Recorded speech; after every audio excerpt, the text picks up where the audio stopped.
Glucose is a 6-carbon molecule that's used to make energy, in the form of adenosine triphosphate, or ATP. Glucose is such an important energy source that our body stores excess glucose in skeletal muscle cells and liver cells in the form of glycogen. Glycogen is basically an enormous molecule or polymer that's made up of glucose molecules linked together by glycosidic bonds. You can think of glycogen having a main chain and there being multiple branches sprouting off of it. These branches allow glycogen to be compact and capable of rapid addition and removal of glucoses.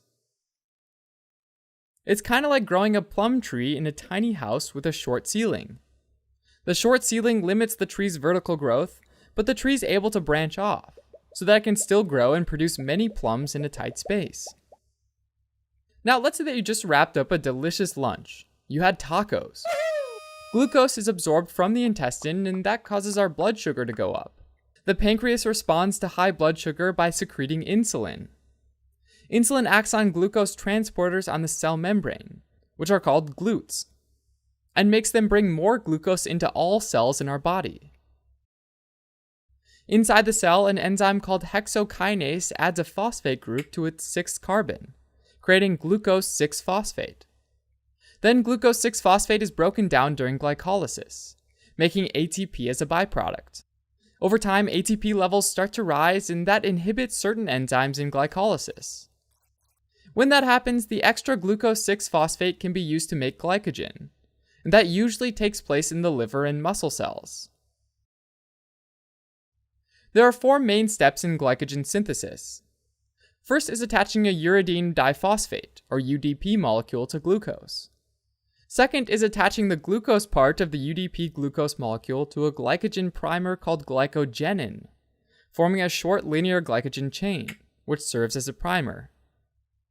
Third is adding more glucose molecules to the primer, a bit like forming a conga line.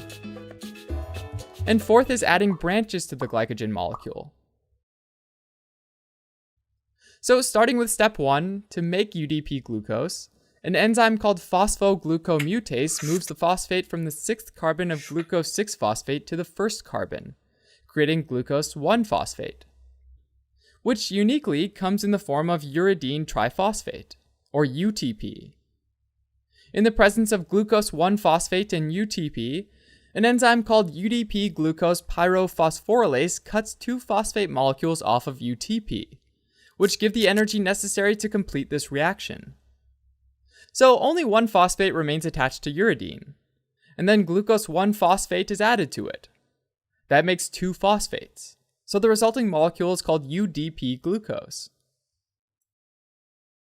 Once many glucose molecules are converted into UDP glucose molecules, we're ready to create glycogen. An enzyme called glycogen synthase catalyzes the attachment of the glucose part of UDP glucose to another glucose residue at the end of the glycogen branch, forming an alpha-1,4 glycosidic bond. It's almost as if the glucose molecules are holding hands. And in addition to prolonging the glycogen chain, another byproduct of this reaction is UDP. But it turns out that glycogen synthase can only elongate an already existing glycogen chain that's at least 4 glucose molecules long. So if there aren't at least 4 glucose molecules linked up together already, then glycogen synthesis requires a protein called glycogenin. Glycogenin plays the role of fooling glycogen synthase by catalyzing the attachment of 4 glucoses to itself, creating a short chain connected with alpha-1,4 glycosidic bonds. By doing that, it's able to tell glycogen synthase, hey, we have a chain here that looks kind of like an old glycogen molecule. And glycogen synthase falls for it, and elongates this short chain on glycogenin by attaching lots of glucose molecules to it through alpha-1,4 glycosidic bonds. This elongates the chain and creates a new linear glycogen molecule. Next, an enzyme called the branching enzyme goes to the ends of the chain and cuts off a chain of about 6 to 8 glucose residues in length.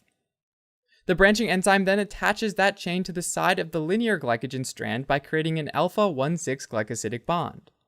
So there's now a bond between the 1st carbon of the glucose on the small cleaved segment and the 6th carbon of a glucose that's part of the linear chain.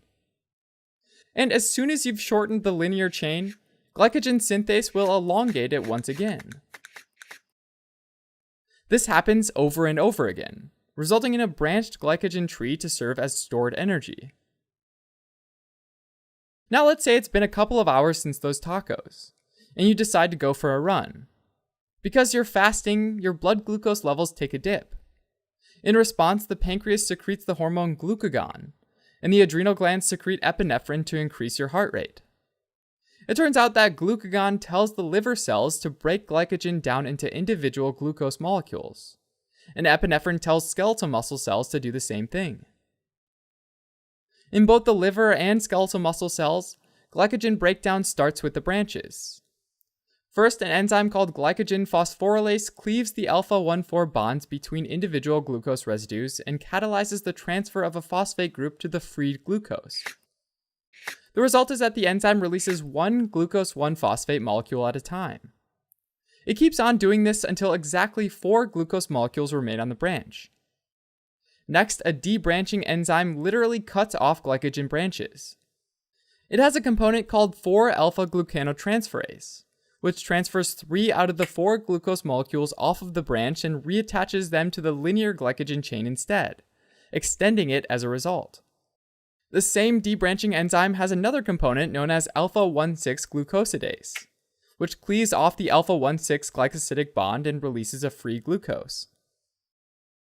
So for each glucose that's removed via phosphorylysis, there's a glucose 1-phosphate that gets liberated, and it's converted to glucose 6-phosphate by phosphoglucomutase. The difference between glycogen breakdown in the liver and what goes on in the muscles results from different enzymes in those two tissues. In liver cells, glucose 6-phosphatase removes the phosphate off of the 6th carbon, releasing free glucose into the bloodstream for other organs and tissues to use. Skeletal muscle doesn't have this enzyme, so it simply uses the glucose 6-phosphate by sending it into the glycolysis pathway to make energy that can help you with that run. Glycogen metabolism is primarily regulated by 2 pancreatic hormones, insulin and glucagon. Now, a general rule of thumb is that glycogen synthase is active when it doesn't have a phosphate, whereas glycogen phosphorylase is active when it does have a phosphate attached to it.